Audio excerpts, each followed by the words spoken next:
everybody. Welcome to Small Town Underground with this special edition episode. And today we're going to be talking with Mr. Rick Hill. And he's a 50-year cancer survivor, and he beat it naturally with no chemo, no radiation. And he also authored the book, Too Young to Die. So as we move forward in our society and we understand that the pharmaceutical industry is not the answer, right? We're going to hear an incredible story today about how he beat cancer. And I think it's going to be a little mind-blowing. So I have been watching some of the videos from Rick, and I'm just super excited to bring him onto the show today and share his story. So welcome, Rick. How are you doing? Doing good, Roy. It's been a busy afternoon, hasn't it? Yes, it has. And we might as well say that if whatever day you're watching this, this was the day that Charlie Kirk was shot and killed in Utah, and it has been a frenzy here at the studio. I was on the War Room podcast earlier. We were as we were updated in real time, and our hearts and thoughts and prayers go out to the family. And it's just a tragic loss of life. And so we continue to keep Charlie and his family and our nation in prayer. So, but yes, it's been a wild day. I can't think of a better day to be promoting what we're promoting, because there are people that would want to keep you ill. And Yes. as I look at it, try and make it so that you die slowly. Yes. And the good news is that there are answers to that. There's hope, even if you have let the horse out of the barn, you might say, Right. and you're already ill. It's not too late. I got down to 120 pounds 50 years ago. Wow. And I was on morphine. And as I'll tell you the story in a minute, in 3 weeks, turned it around. Wow. That's amazing. And I found a different way. That's as easy as I can say it. And it's available to you. I'm not going to recommend you do it, because that would be practicing medicine without a license. What I will do is I'll tell you in graphic detail what happened to me, the good and the bad. And then if you so want to do some of the things I did, I'll tell you how you can do that, where to go. But I can't tell anybody how to get well or what to do, because I didn't go to those schools. Right. And I don't want to get Roy in trouble. I don't want to get me in trouble. So how do you want me to start? Well, okay. So 50 years ago, you were diagnosed with cancer. So let's just start at the beginning. I mean, obviously, this must have been a shock. We live in completely different times now. So kind of walk us through what happened and then how you got your mind changed. The year was 1974. And my life had a perfect bow on it. I'd been married a year and a half. I was a principal of a Christian day school in Minnesota, and expecting our first child. And suddenly that summer of 74, I found a tumor in the groin area and went to a couple doctors. And finally, the one of them said, look, we're not that far from the Mayo Clinic in Rochester. Why don't I got buddies over there, let me get you in, and then they'll see what's going on. So I wound up at the Mayo Clinic 2 or 3 weeks into their probing and all that. They did exploratory surgery. They don't even do that anymore. 8.5 hours of surgery under anesthesia, 10 hours. Wow. And now they have scans, which are not totally safe either, but they sure are a lot easier, right, than being 8.5 hours of the knife. Yes. I'm telling you, I was on morphine, and it was not a good situation. So after I came to, the chemotherapist came by my room for, the talk on the edge of the bed, right, where they lean over and give you the buddy talk. And basically he said to me, look, I'm just going to give it to you straight. We operate on your neck. We found cancer. We operated on your feet. We found cancer. Oh, wow. So it's in your lymphatic system, Mm. which is like a super highway. Yes. Yes. And normally in a couple of months with high grade embryonal cell carcinoma, it's a germ cancer, every organ of your body is infected. Mm. And we've got chemo, and he did it like that. Like, we've got chemo, but Right. you're Not not much going to make it. else. Yeah. Exactly. So it's here that the story gets interesting. Mm-hmm. If I were writing a novel, or better yet, a screenplay, this day would have been the inciting incident. And it's not inciting like a lot of incidents are, with bombs going off or Mm-hmm. planes falling out of the sky or someone getting murdered. It was a letter. Okay. I got a letter from a fellow friend. He's gone on now, but he was a Baptist pastor that used to come and speak in chapel where I went to seminary. Okay. And he was right of center. Mm-hmm. Gotcha. And we kind of made fun of him, me and the other illumined ones, because he didn't believe in separation of church and state. He said that's made up. That's not biblical. He said if you see evil, we have to stand against it. If it's in government, we stand against that. Yeah. And all Right. and so he'd come to chapel and he'd speak about 15 minutes about Jesus and 40 minutes about government. Right. And specific, he was, and you've already guessed it, he was a member of the John Birch Society. Oh, wow. Yeah. Which is like MAGA, but on steroids. Yeah. So I'm guilty as charged, but go ahead. me too. I'm a member. Awesome. That is great. Yeah. At the time, no. Right. And, I understand oh, that. yeah. We'd sit in the back row at chapel, and I'd go, all right, he's going to get to the UN in a minute. Give him time. There it is. He's talking about the UN. And I mean, this guy would tear out after him, and the Rothschilds, and the whole creature from Jekyll Island. And I mean, good. I know I read that stuff today. Hey, I like this guy. And I see where it came from. Not then. Right. And I was this, fundamentalist Baptist, but we knew better. Mm-hmm. So here I am, probably 2 months away from the kingdom. Didn't want to be. Somebody said, didn't you want to see Jesus? I said, not then. Of course, I get it. Jesus isn't going anywhere. He can wait. So I get a letter, and here is the MacGuffin. Okay. I get a letter in the mail for 10-cent stamp, 1974. I open the letter. This is the Friday, early afternoon of the talk with the chemotherapist. All right. Okay. I open the letter, I read it, and it says, Dear Rick, if you want to live, you've got to leave the Mayo Clinic. Okay. And I'm saying, typical John Valentine. We got to get out of the UN. We got to bomb Russia. And Rick, you got to leave the Mayo Clinic. Wow. So, I dialed him up. He put his phone number on there. Dialed him up. I said, John, I grew up in Detroit. You grew up in Chicago. The way I grew up, I had the Fonzie hairdo. I was a greaser. I had the long leather jacket.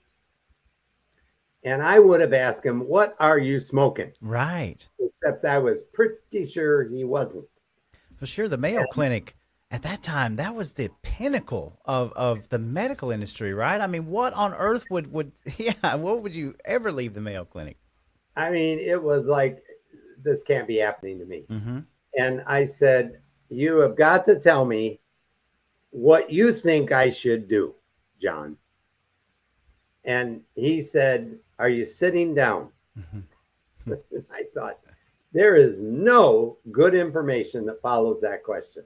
Not now, not ever. Right. That is a sphincter tightening question. So I said, yes, John, I am sitting down. I mean, I weigh 120 pounds. How Man. much do you think I'm standing these days? Mm. He said, yeah, I know. I've asked people about you. He said, look, I'm just going to give it to you straight. And I thought, twice in one day, I Mm-hmm. mean, what are you going to give me straight? He said, there are clinics in other countries, maybe ours, but not open about it, that are using non-toxic therapies Mm-hmm. to get your immune system back online.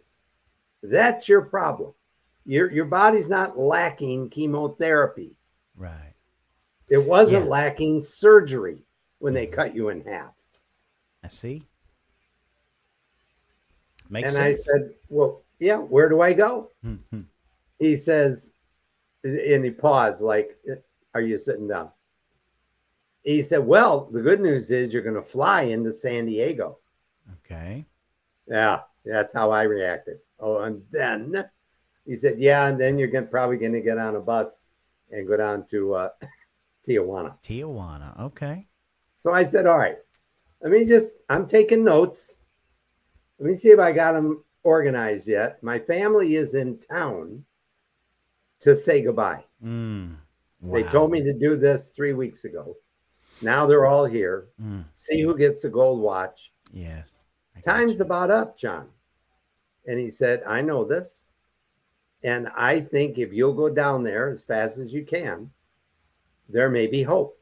And I said, and what are they going to do to me Mm. in Tijuana? I'd been to Tijuana. I bought a switchblade knife in Tijuana when I was Right. about 8 years old. Yeah. I've been. It's You a know, wild place. yeah, I'm sure it was a little more wild back then too. it was depressing. Mm. Yeah. And I didn't go down to Revolution Street when I was 8 years old. Mm-hmm. But I'm saying I didn't think of it as a medical mecca. Okay. Sure. This is Sure. rounded off right there. And I said, what are they going to do to me in TJ? And he said, well, the good news is, again, that this is a natural, organic remedy, Okay. no drugs. And I said, what is the remedy? He said, well, it's apricots. Apricots. I said, apricots. Yeah. What do you want me to tell my family this? That I'm leaving. What are they going to do? Shove pieces of apricots in my arm? Right. Right. And he said, no, I'll tell you, I'll give you some phone numbers. I said, no, I'm not going to call a bunch of people. I'll tell you what I am going to do. I'm going to go tell my chemotherapist what you just said. Mm. And I want their reaction. And he said, well, they won't, you don't expect warm hugs and kisses. Right. I said, no, I'm not. But we got a meeting tonight after dinner, a come to Jesus meeting. Okay. And I said, I need to get some more information. So we hung up. My wife drove down there. I got an emergency 15-minute window. Mm. And I basically told him what I just told you. And I leaned back and I said, what, if you were me, what would you do? Mm-hmm. You know my case. And he leaned back in his chair and he said, it is warm in Tijuana this time of year. Right. I mean, said, message delivered. wow. He's not going to risk a $300,000 a year gig to tell me. Sure. No, he's going to drop me a hint that is so subtle Mm-hmm. that even I could get it. Yeah. But it's warm in Tijuana and it was getting cold in Minnesota. Mm. So I went home then. We had dinner. And after dinner, I said, I am thinking about leaving. I told a story. This is your And I family. looked up. They're in Yeah, town for you, and it's expected to be what, 3 weeks, and then boom, dinner is over, and this is what you're telling them. Mm. Yeah. I looked up after I said it, and everybody to a person was like this. I can imagine what And your wife and might my have thought. brother Sam Hill stood up, and he said, "We always knew you were stupid." Mm. we couldn't just believe it was this bad. And I looked at the next one and the next one and the next one. They all went. Yeah. I got to my father-in-law. Okay.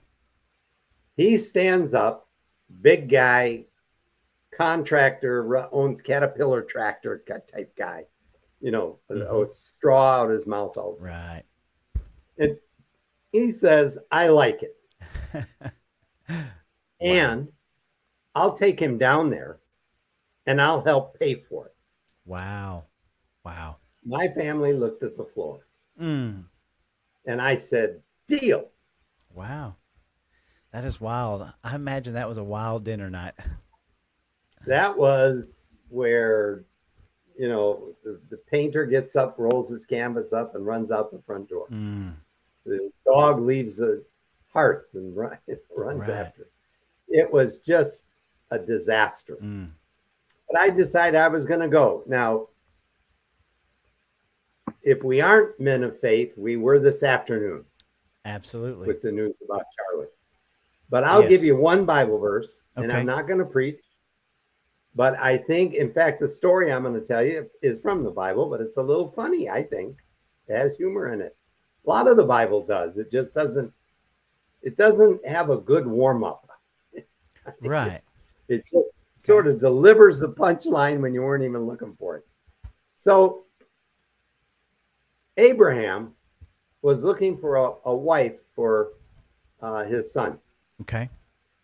And God spoke to him the night before. God did a lot of that back then, and I'm a little jealous. I'd love to be able to get up in the morning and go, so God, what's on the schedule today? Yeah. Amen. God said to Abraham, look, I need a wife for Isaac, and not from this neighborhood. Now, don't do that today, okay? I'm just warning you. That's not a good policy. But Abraham wanted a Hebrew for his, And so he wanted them to travel back to Hebron, the land of his fathers, and find a suitable wife. And God said, when you get there, there will be a woman at the well. Okay. Not the same woman, not the prostitute story. Right. But this one is going to be beautiful, and she's a virgin, and she doesn't know we're coming. But when she sees you, she's going to offer you a drink of water. Then she's going to look over your shoulder and see your camels, offer them a drink of water. Then you know it's her. Gotcha. And that's who you propose to. That's who you make the proposition to come back with you for my son. By the way, some Bible scholars believe they had maybe as much as $500,000 worth of jewelry on those camels, a dowry. That sort of sweetens the pie, would you say? Yeah, yes, absolutely. Swing the boat a little. And he said, if you're ready to serve the Lord our God, then you need to come with us and be part of our family. And she said, I would love to serve the Lord your God. And she left with him, and back they went. So the punchline is here. Okay. The punchline is when they get back, one of the other servants says, how did you know to get that well? And how did you know all this might happen? And he went like this, like, take it easy. He said, I being in the way, the Lord led me. In other words, I was in the will of God serving Abraham. And so I had no doubt that I would find this lady and she would accompany us. Wow. So just think what happened to me in 24 hours. That's right. Wow. First of all, I get this cockamamie letter, right? You and I, if we had half a brain, would have torn it up, thrown it in the trash and go, why don't you keep your nose in your own? Right. Leave the Mayo Clinic and go to Tijuana. Yeah. This is good. Man. Yeah. That was number one. That's wild. Number two, it is warm in Tijuana this time of year. What is that? Sounds like some Providence going on there, And then three, I like it, and I'll take him. I Yeah. mean, you couldn't make this stuff It's kind up. of it's just crazy enough. It just might work, right?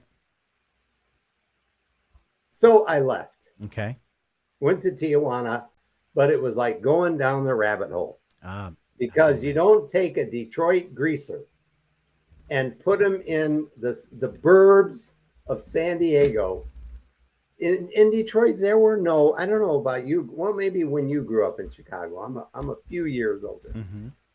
We didn't have health food stores in Detroit. Oh no, no, We didn't care. no Did way. you? No, South Harvey. It was Polish. Everything was Polish. So we still had the old meat markets and everything. No, there was no health food stores anywhere. And I'd stop on the way home from school and get a big Coke and the chips and the Hmm. candy. And my mother was from Alabama, so she'd fry everything in lard. And Yes, we eat fried pork about 3 times a week. And, don't, yeah. I got you. Here's what I want your listeners to know. Okay. I didn't blend, and neither do you have to. This idea where you attend a conference and the speaker goes, when you believe, when, and I Hmm. think, what planet is this guy from? Right. Do you really think when I left Minnesota for Tijuana that I just thought this is going to work? No, I was scared to death. I can My imagine. wife got on the airplane, not that she didn't have a ticket. Can you imagine living in that world now? Mm. To say goodbye, she said to the flight attendant or stewardess back then, "Hey, my husband's dying. Can I just say goodbye to him?" Mm. Sure, honey, go ahead. You give him a yeah. And Right. I'm crying, she's crying, and Hmm. I looked at her and I said, "This is a one-way ticket." Mm. Wow, that's heavy. What I knew though, that I was in the way Uh, and that I would follow the road signs wherever they led. And I hope, trust that this will all turn out. But mhm. I didn't anymore look like a tree hugger, act like a tree hugger, or think like one for a long, long, long time. Mm. I finally became one, Right. but not then. So, first day we go to a health food store to try and find something to eat because John had told me that you're going to get a diet sheet and you won't recognize anything on it. Hmm. There's no fried chicken on that diet sheet. Okay, Right. and I go into the nearest health food store in San Diego. They had them, 74. And there's Ravi Shankar music playing in the background. Hmm. All these people are running around in 100% wrinkled cotton clothes. I'm the only one wearing underwear in the building. And I'm thinking, I'm leaving. I got We you. bought, we tried to buy the things that looked kind of recognizable, but nothing that looked like it came from a diaper. I mean, some of the Yes, food that people eat. I'm telling you. Okay. The next day, I go to the clinic Okay. and I take a 3 gram injection of that. It's called a Okay. Magdalene. It's also B17. And they B17. just put the needle in the top and draw it all out. And I would get Monday through Thursday, 3 grams right there. Hmm. Growing up in Detroit, you know what to do. Yeah. Yeah. And on Friday, I would get 6 grams, two Okay. of these in a Okay. bigger needle or a bigger, Hmm. syringe. And then the most important part of the program is that they gave me a bunch of pro enzymes. Okay. Now, the reason I say the most important part is because Dr. Contreras, Hmm. the doctor at Oasis of Hope, still there today. Okay. Not him. He was 60 when I got down there. But his son is a surgical oncologist and he's running the hospital today. But those enzymes, Dr. Contreras said to me, look, if I don't get your buy-in on this, if I don't get your cooperation, we will fail. Mm. And Okay. you will lose your life with this. You're already down to 120 pounds. Right. And I said, well, what do you mean? He said, we need to get your immune system back online. You've sidelined it. Mm-hmm. And he didn't lecture me and say, now, if you just quit drinking Coca-Colas every day, alcohol on weekends, and then Right. you know. So what this does, the proenzymes, is it digests the protein coating that cancer cells make. Okay. They're hiding. And if they don't digest that protein coating, your immune system will never see them. That happened to you when you were 2 months old. You developed trophoblastic cells as a baby. And in the second or third month, your mother's pancreas pumped tons of chymotrypsin into your body through an umbilical cord and her body, so you both survived the pregnancy. But at 24 years old, I look down, no umbilical cord. Yes. I look around the room, no mother. This was my mother in 1974. Wow. So I took tons of that. I took the injectables, and then I took a Muhammad Ali special. Before fights, he would take pangamic acid because it Pangamic acid. B15. Okay. It oxygenates your system. Now, the store where I work now has all three of these, but that's why people don't believe it. They don't believe it because it can't be this simple. Right. I was about to say. So Well, simple. what is the solution to scurvy? That's a good question. It is something. Vitamin C. That's right, vitamin C. That's why they call the sailors limeys. Right. The queen was nobody's dumb bunny. And she knew the sailors loved rum. So she said to the captain, take bags and bags and bags of limes on board because they'll put those limes in their rum and drink it. I see. And that citrus cured an incurable disease. Wow. And today, if you say, do you think cancer has anything to do with metabolic diet? Nope. It's probably a virus. Everyone's got a theory. What? Yeah, and You're they absolutely don't. right. Exactly. So I'm telling you, the RNC store carries those things for a little bit of money. I figure I spend about $1 a day to prevent further reoccurrences. Wow. Why would a guy who's been cancer free for 50 years at 10 o'clock and 2 o'clock take this stuff every day? Right. Because it's not to digest food. It's to digest protein coating on a cancer cell. Wow. Now, if that could make sense to you somehow, I want to make it easy and give you a free gift right now. Okay. If you would like to write this word down and put it in your browser at some time in the future, Okay. myworldwithoutcancer.com. Let me give it to you again. One word, myworldwithoutcancer.com. Okay. Hit the return button and you will get a page. You don't have to have a credit card. You don't have to pay for anything. We will email you a e-copy, electronic copy of that book called World Without Cancer, written by G. Edward Griffin. Wow. Now, Ed also wrote The Creature from Jekyll Island. I was about to say, that's right. That's who he is. Wow. And it is a 300-page book that if you're so skeptical about what I've said so far, I'm with you so far. Right.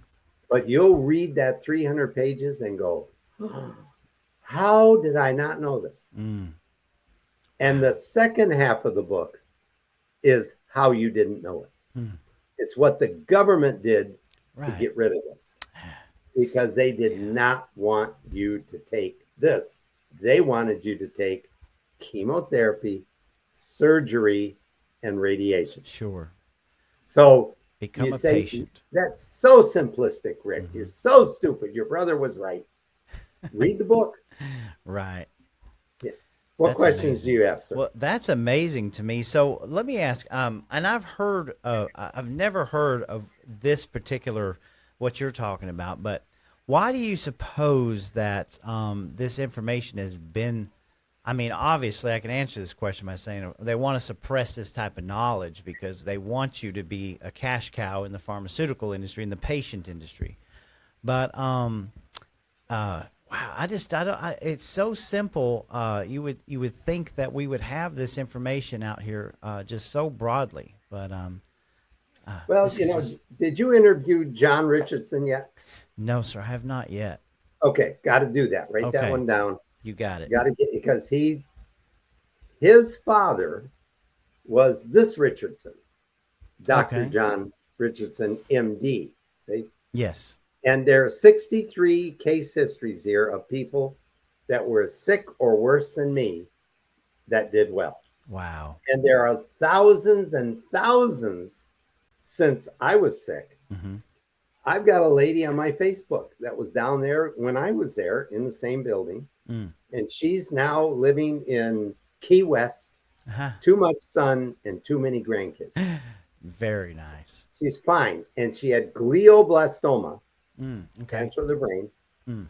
spread to the spine. They carried her in. Wow. And today, I got a text from her today. Wow. She's fine. Wow. And yeah. So John, this is his father that treated 6,000 people. 6,000 6,000. with that same protocol that you just saw me hold up in front of the camera Wow. 50 years ago. The government found out about him, came through his office door with the guns, arrested Dr. Richardson and his nurse, threw them in the slammer, and canceled his medical license. Wow. I mean, obviously, go ahead.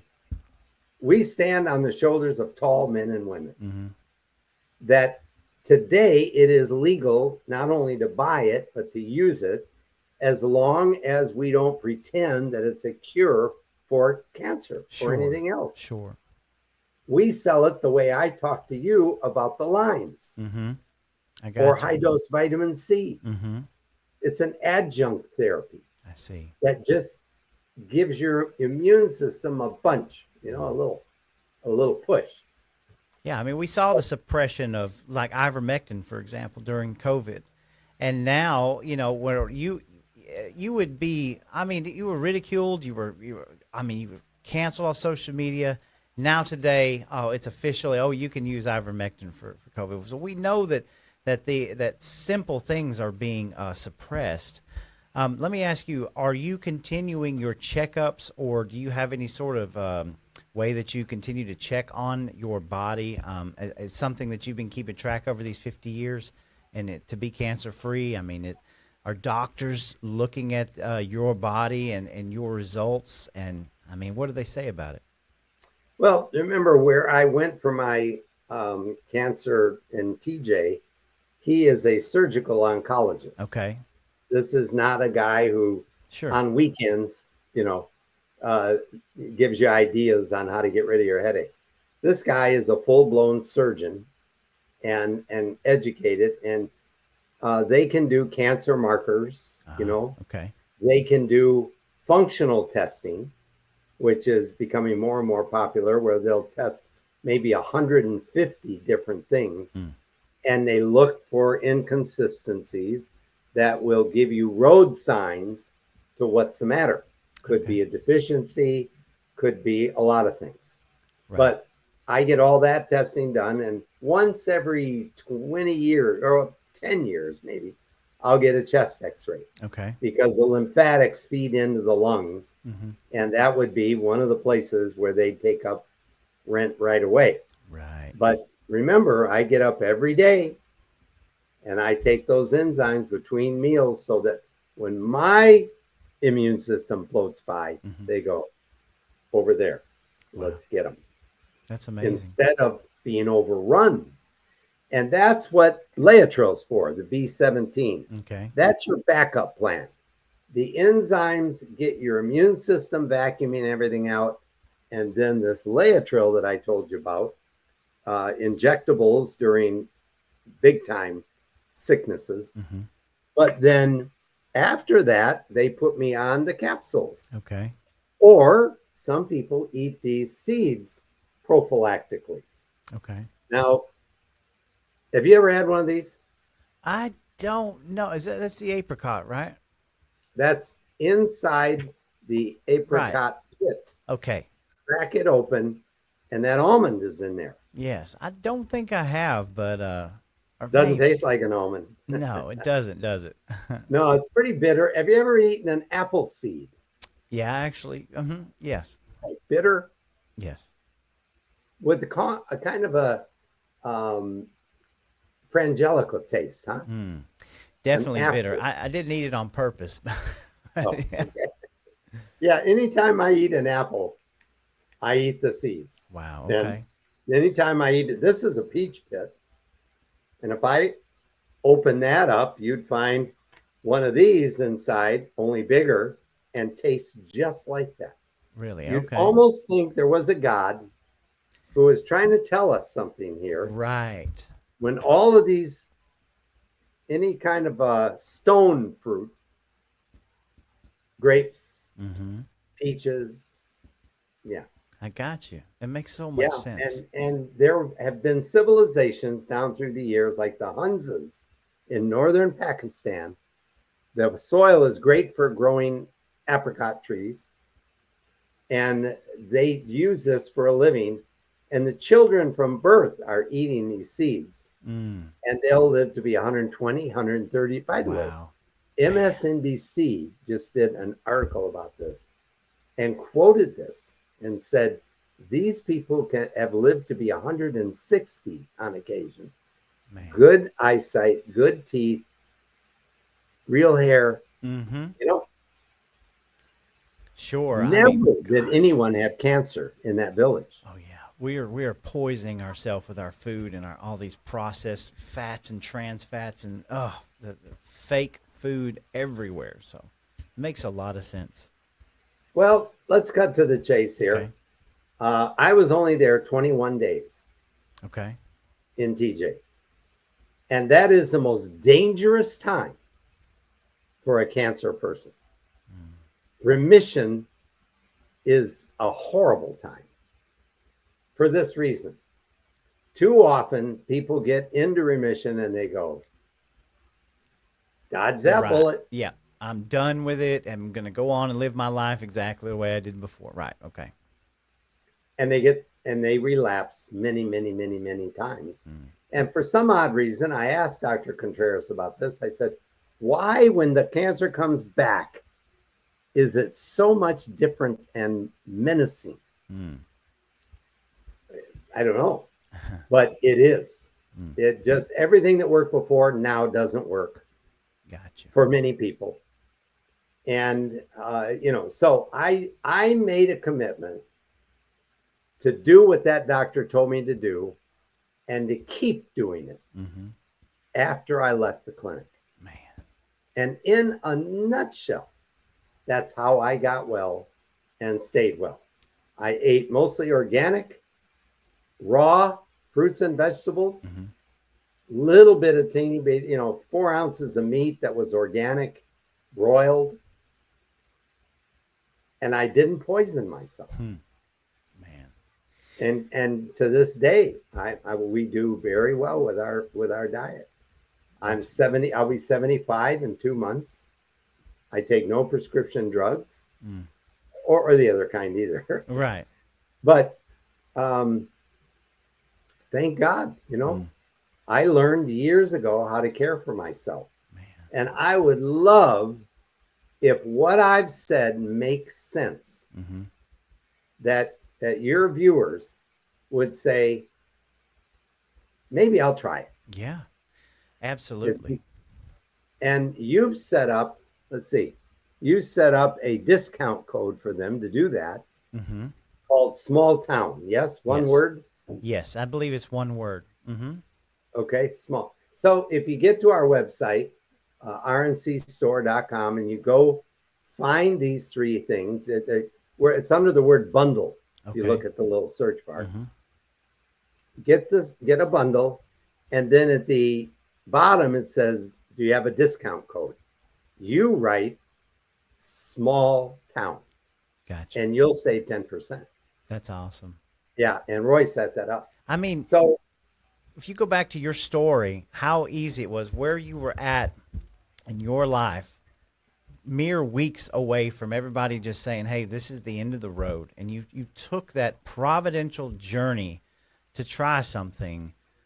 I mean, and the simplicity of it for you to be here 50 years later, why wouldn't anybody want to try something so simple? and That's the order of service is fairly important. Like mhm. people say, oh, you're just against allopath. You're just against every family doctor. No, I'm not. No, I'm not, because if I get run over by a truck, I'm not going to go to a massage therapist. sure. I want somebody that can put the bones back together, Yes, get my heart beating again, yes. et cetera, et cetera. And, but when it comes to diseases of civilization, There you go. metabolic diseases, they don't bring much to the table. Mm-hmm. It's And mostly I'd oil like to based. see what is called regular medicine today with the drugs and the therapies and all that. And the alternative methods that I took, I'd like to see it go like this. Absolutely. Like people to give the alternative a try first. Yeah. Then if you don't like it, go to your medic and say, go ahead. Only if he wants to give you chemo, they can give you low dose chemo. Right. Right. It's a tenth of a dose, and it will do what a full dose would do, according to many oncologists. Yes. And that's There are things you again. got to learn here to keep yourself alive. Yeah, common sense would dictate this. I mean, seriously, we got to start using our heads, and the pharmaceutical industry has a stranglehold on our conscience, our psyche. The medical industry obviously has changed in 5 decades to the point where, we're getting sold all of these oil-based pharmaceuticals and being told all this. Why wouldn't you want to try something as simple as an apricot seed? That's an amazing part, and that also shares that providence of God and how God supplies the answer to our needs, in the smallest things. So Yeah. it's a beautiful And, story. people cave in. We have, yes, doctor. And people cave in when they think someone's been more highly educated than them. Right. They may not be able to change their tire, but they could do brain surgery. So I'm just saying, I don't have that bias anymore I got you. toward them. Wow. I went for a checkup, which I rarely do. Mm-hmm. And because I wrestled in college, so I've got a torn rotator cuff. And I asked my doctor, would you check this out and see why I can't even reach, I couldn't even reach for this piece of paper and hold it. I mean, it was really quite painful. And they did an x-ray. I wasn't crazy about that, but I had to know. And he said, yeah, well, we'll get you scheduled for surgery. I said, okay, let me think about it a little bit. Well, what's there to think about? Well, I just want to think about it a little bit. Okay. So I got a book on exercises you can do, light exercise. Yes. And I got this stuff called DMSO. Okay. Mine's a roll-on.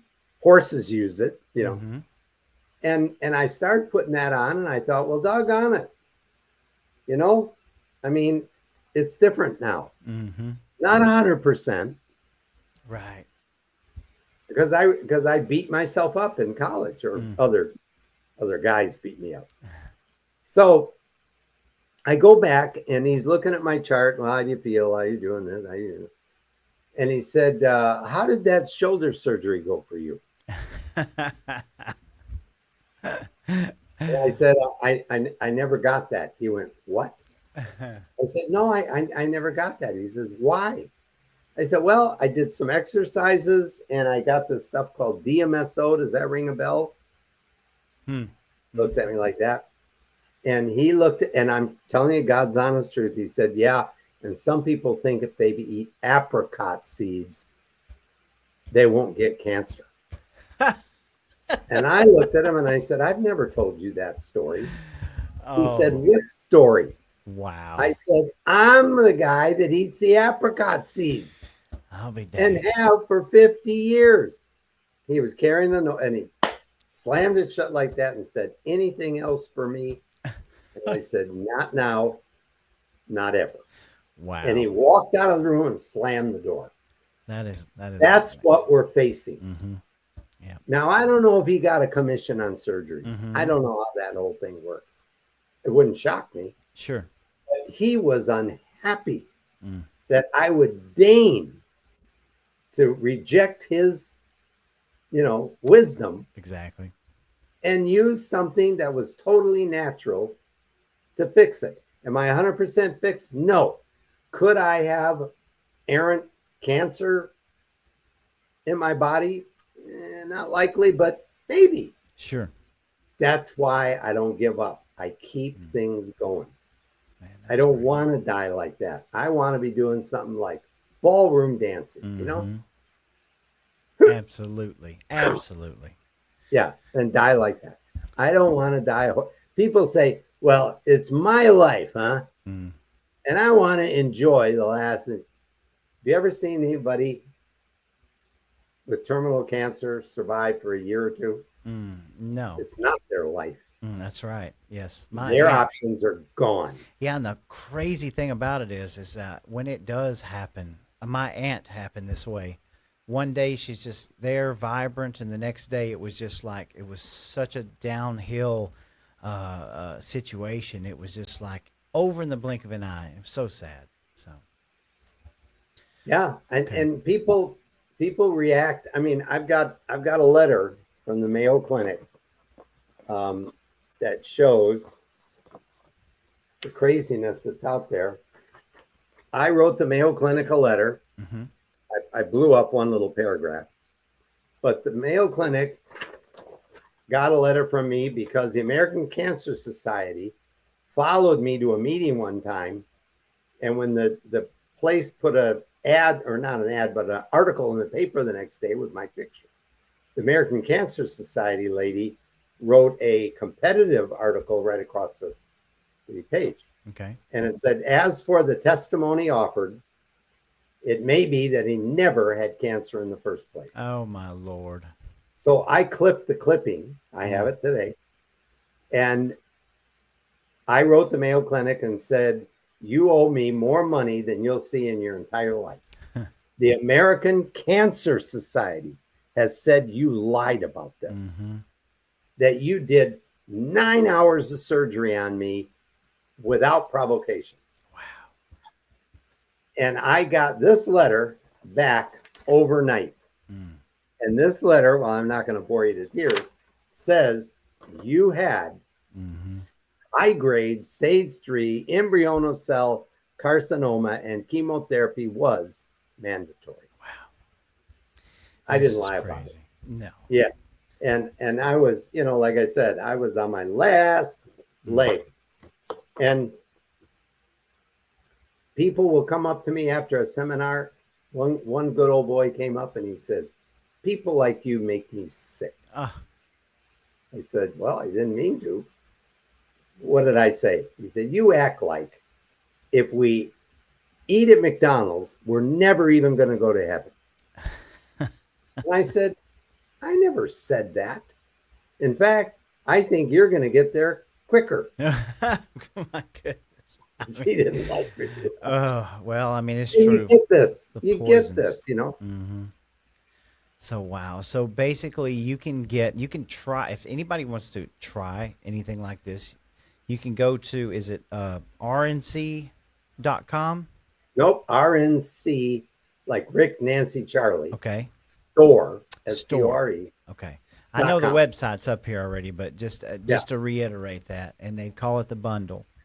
They bundle. Yeah. And Okay. then your discount code, so they can save some money, Yes. is small town, one word. Love it. And that'll be thrilling to me. If they want to get the bundle, they can look up Rick's bundle, Mm-hmm. and I'll send them a free book. Nice. Yes. Yep. That definitely. So, why? Because that book is not a scholarly dissertation, Mm-hmm. it's stories. Right. if this was a screenplay, it would be exciting. Mm-hmm. An inciting incident, strange things happening to me, going to places that I never ever experienced, having to change that arc, having to change in order to save my life. Mm. It's all there. It's all there. And I'm so happy that you are part of the solution, not the problem. Hey, I just appreciate. I love hearing stories like this as we grow out of this collective sort of what I call a corporatocracy of this country, right? Getting back to our roots, getting back to our family, our health in the right ways. You know, there's so many poisons out there. It's so good to hear a story like this and understand that there's other ways that you can heal your body and get yourself in better shape. So. You know, it just occurred to me. I want to make sure that your first name is it Roy or Ray? It's Roy. Mm-hmm. Roy. Okay, I called it correctly. Yes. My penmanship is okay. Yes. Not Well, great. I But know. yeah, you are part of the solution. And you're taking a chance. If you know who gets a hold of this podcast with some of the things I've said, you're going to get an email. Mm. And you're going to be in the jail for a little while. You know, I don't mean a physical jail. I mean, podcast jail. Oh yeah. And so you're running a risk with it, but it's time. Bobby Kennedy, are you kidding? Yeah. In a Republican setting? Right. But You know, he is kicking butt and taking names. he really is. He is just. It's fascinating to watch all of this stuff play out. The CDC, of course, we have a weaponized media industry that tries to keep us confused. But I think the man is going to take us in ways, in health ways that we haven't even begun to see yet. I hope we are able to undo so much that has been kind of tied up, had our hands tied. And I think that stories like this will only help get us there. So, Yeah, and I learned things like juicing, mm-hmm. fasting, Yes. even colonics. Mm. I mean, it is a different life. Yeah. And I would not have taken that path if my life weren't threatened. Right. But because I took that path, that has made all the difference. And sometimes that's what it takes, right? I mean, good Lord. Well, Rick, I always give my guest the last word before we wrap up an interview. So I want you to just have the last word to our viewers. What would you like to say to them? I believe that I do this in order to offer people hope. I was at the clinic where I went 50 years ago, still on the same corner. And I walked into the lunchroom and there were 20 or so patients in there at different stages of illness. And I said, I raised my voice a little. It's good to see everybody here. I was here 50 years ago. And forks hit the plate. And I could see it in their eyes. This guy made it. And he doesn't look that bright. Mm-hmm. He's not that tall. He's not out of central casting. There's hope for me. And I'm telling you, there is. I've seen it over and over and over again. But as Dr. Contreras said, you have to do the heavy lifting. You've got to make a lifetime commitment. And it's a little more boring, right, than right now you're used to. I mean, okay, sweetie, is it a lettuce, vegetable salad, or a fruit salad tonight? You got a coin? Let's flip a coin. After a while, you get better at it. Right. But so what? Mm-hmm. How exciting is it when you're 6 feet under? That's right. How are the meals down there? Exactly. Wow. So I want them to have hope. That's what I want. Well, that's wonderful. Mr. Rick, thank you so much for sharing your story with us. We've got the website. We'll post links to all of this, and we'll share this far and wide, and hopefully we can watch this story blossom and get people's to look into it, especially those who are sick and need help. And we just appreciate you so much for stopping by with us. Thank you, Roy. Appreciate you, man. All right, folks, this has been a special Small Town Underground, and we really appreciate you. And you can go to check out the links, folks, to all of this. We'll have it posted up there. You can go to smalltownunderground.com for more, and we'll see you next time.